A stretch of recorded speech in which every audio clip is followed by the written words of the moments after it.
All right, bringing you some of the hottest news. We have five emerging metaverse NFT trends that are going to really be something cool in 2022. All right, so Twitter, Meta, Reddit are all working on NFT or metaverse projects, and investors are really betting pretty big on NFTs, and new companies are actually cropping up on them. It's really great. So, really, what does that look like? So, the industry will be completely disrupted by somebody else, right? So, and what developers will define the next few years, and we're going to be going over this today.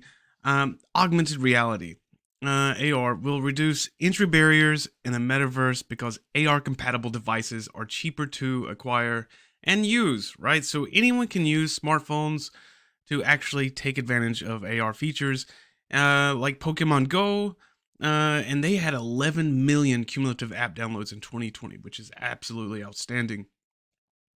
Several other businesses are developing augmented reality as well for their clients. Like Apple is working on AR, VR headsets.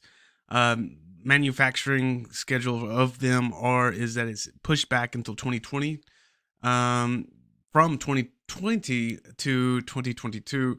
But rumors say that the tech giant has actually completed crucial production testing, so that should be actually popping off pretty soon.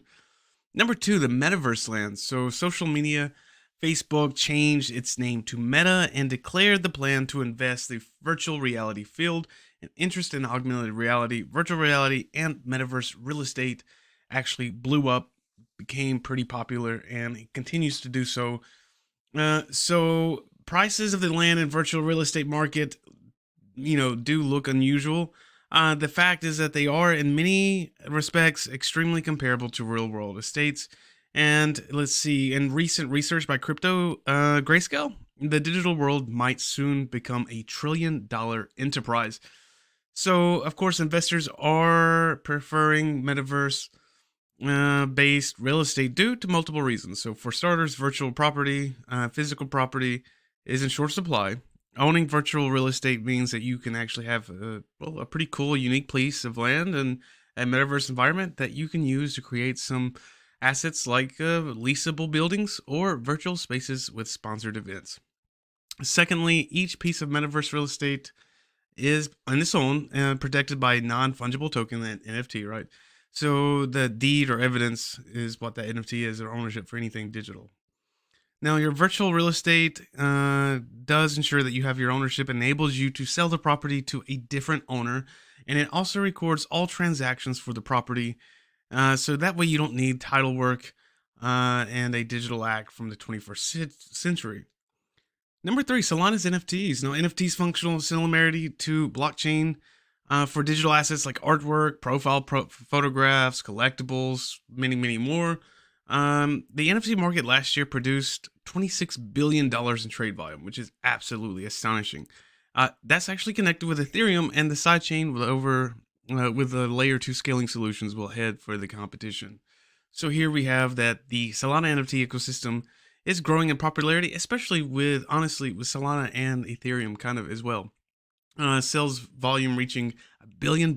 So the increased activity attracted Ethereum-based NFT platforms, of course. OpenSea, that is the most popular NFT marketplace. It is definitely without question. Now they gave support for collections from the second largest ecosystem outside of Ethereum, with the inclusion of Solana. So the integration is currently in beta, and that's according to the NFT marketplace. OpenSea claims to support 165 collections. A search of marketplace shows that there's more than 1,175,371 NFTs from Solana that are actually listed on the platform. So Rarible also decided to add Solana support to their platform as well.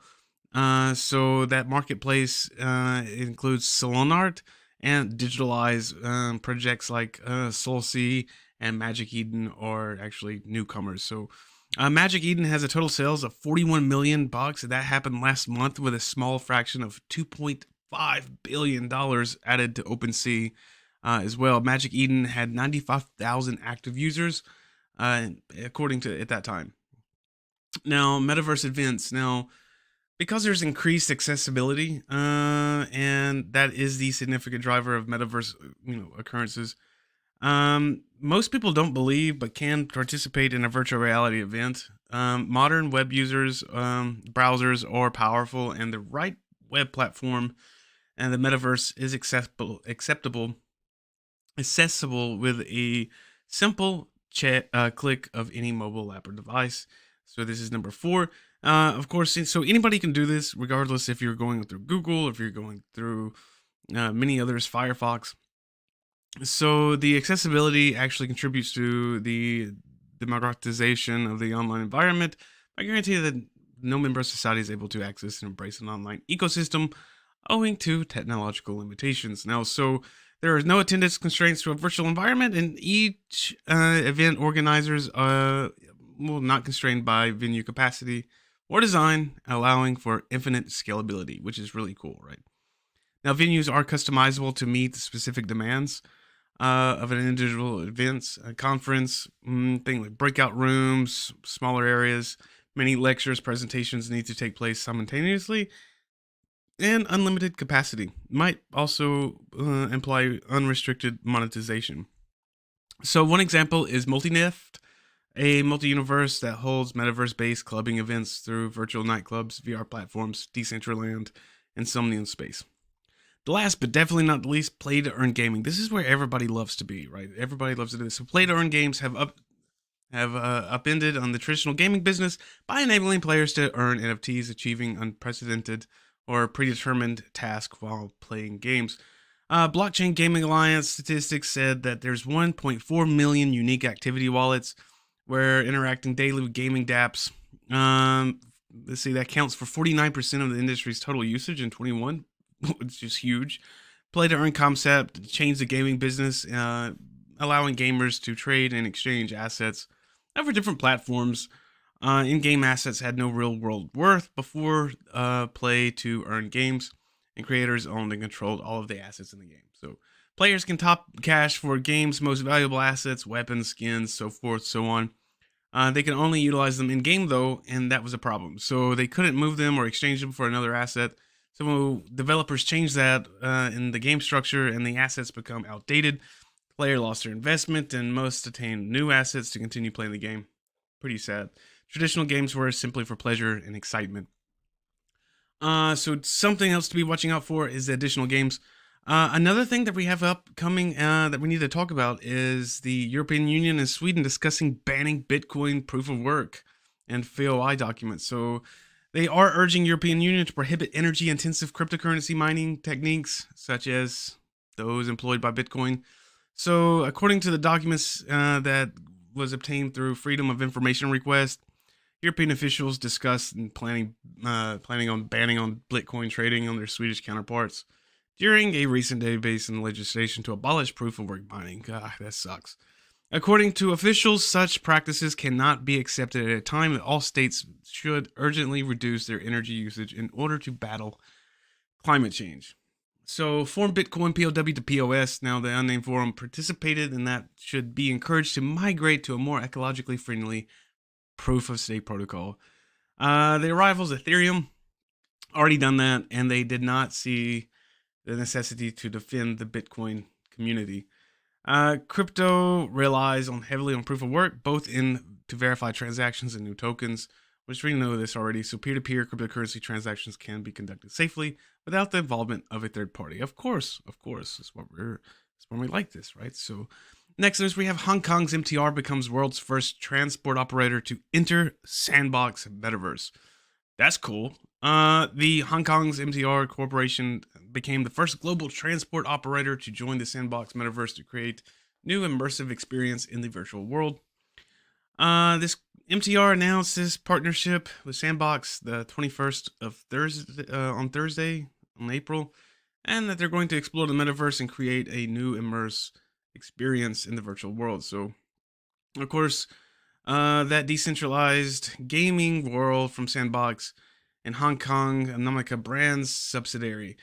They said, MTR said that we are excited for a strategic partnership with the Sandbox to embark on our new journey in the metaverse and engage in customers in a brand new way. That's from Dr. Jacobs, Khan, Chief Executive Officer of the MTR Corp. Now they plan to build a railway-focused virtual space in the metaverse because they want to create a unique immersive experience through gamification and engage creators to collectively build this new community platform. Already jumping ahead. Cool. I hear you. I hear you. There was a phone interview with Blockchain News. The corporation said that they detailed the future plans yet to be released and currently partnerships building a bigger roadmap for the coming years. They also acquired a lot of land in the Sandbox metaverse where the company plans to build a virtual station. The corporation is targeting to increase interaction with younger generations through Web3 and metaverse, which is pretty cool. At least they're thinking about the future here. They also said, the corporation said that there will be an endless new possibilities, including diving, driving a train, or even operating a railroad station, and unlocking exciting adventures in constantly evolving space. So I guess we're going to be driving a train. Pretty neat. Also plans on building a museum and exploring ways to facilitate STEM education in the metaverse. All right. MTR also said that there may be a railroad museum to showcase the moments that MTR intersects with communities and cultures of Hong Kong. The corporation will explore making use of the virtual environment to facilitate STEM education. That's all coming from them. So the foray into the metaverse allows us to venture into the virtual space to build fun place to interact with our community, while at the same time also sees opportunities that would add to real-world experiences beyond bounds. That's Dr. Kam. Now, the Animoca Brands deals with the entertainment system, digital, blockchain, and gamification. They're working to advance digital property rights. Metaverse announced that its negotiations with investors, they're wanting to raise $400 million in a new funding round. Wow, absolutely wow. Bloomberg also said that anonymous sources told them that close to the transactions, that the blockchain startup has been seeking $4 billion valuation. The size offering of the market may change this, of course.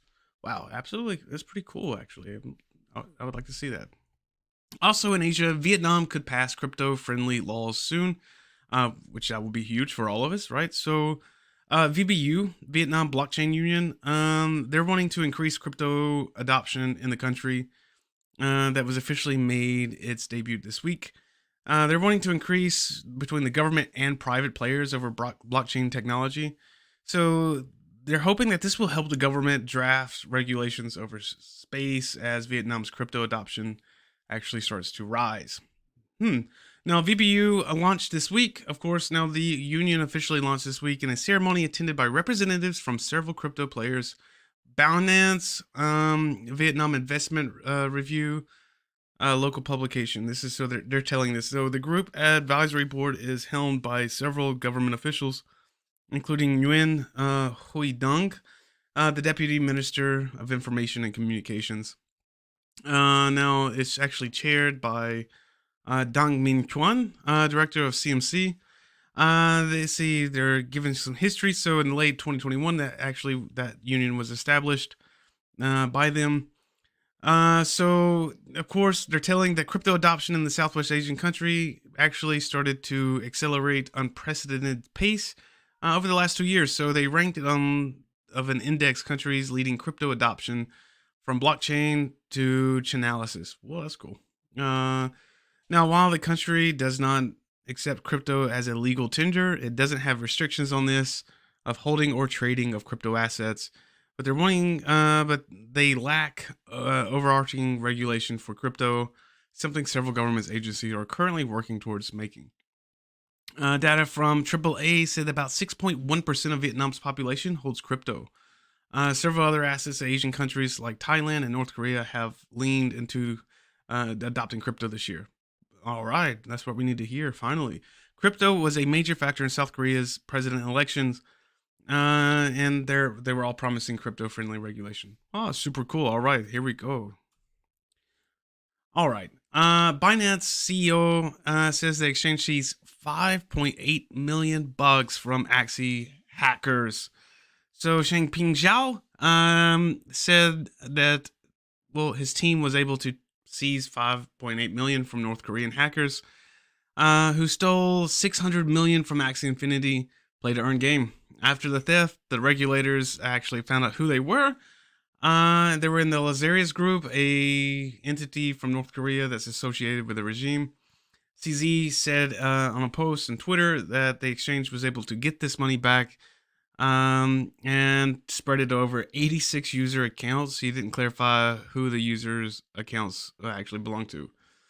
So, security firm Peck Shield reported how the hackers had launched 7.5% of the stolen funds through Tornado Cash, an Ethereum mixer protocol that obfuscates transactions. So the hackers' efforts shifted to converting the stolen assets to fiat money through centralized exchanges like Binance. The Axie team previously said that they're working closely with other exchanges to find stolen funds. And Binance led actually $150 million funding round with the game's creator, Sky Mavis. All right, looking to reverse the victims of the hack. Well, that's cool. That's very nice of him. One more thing to speak about: 105 billion Shiba Inu bought by Ethereum. As SHIB adoption gets major boost, so the whales are at play. It looks like it's explaining Tolkien whale has been buying another massive amount of SHIB in the last 2 days, making 105 billion tokens. SHIB has been added to ATMS and more than 300 franchise requests. Now, the whale takes up 105 SHIB, and well, of course, he remains as the top holder. Now, the tweet posted by WhaleStats, crypto tracker, Ethereum investor ranked 20th on the list of the top 100 Ethereum whales provided by the service. Bomber purchased a total of 45,382,286 SHIB earlier today. Holy smokes. And acquired a similar of 50,992,035,458 Shiba Inu tokens. So all in all, the investor paid roughly around $1.5 million for those chunks of Shiba. Wow. Okay. Remains the biggest family holding of the top 100 whales. This is SHIB on the Ethereum chain, being the largest holding by USD value. These investors keep slightly over $1.3 billion worth of Shiba in their wallets, and it should be noted that this amount has been shrinking in this week as whales have been gradually selling and converting the cash into other cryptos, so kind of trading it out there, I see. All right. SHIB adoption expands more wildly. Now, Shiba Inu adoption has received a major boost. The second largest canine coin can now buy you a Porsche from Porsche Towson, the company-only dealer in Baltimore. Now, SHIB's going to be added to ATMs that belong to the Bitcoin of America chain. For the food industry, Whaley's, an Italian fast food restaurant based in Italy that chose SHIB as its mascot, they announced that it's received more than 300 franchise applications recently. Oh man, that's absolutely cool. So it's even making its way there. That's all I have for you guys. Thank you for joining me. Subscribe, drop a comment. Let me know what you think and tell me what was your favorite part in this news. And I will see you guys next time.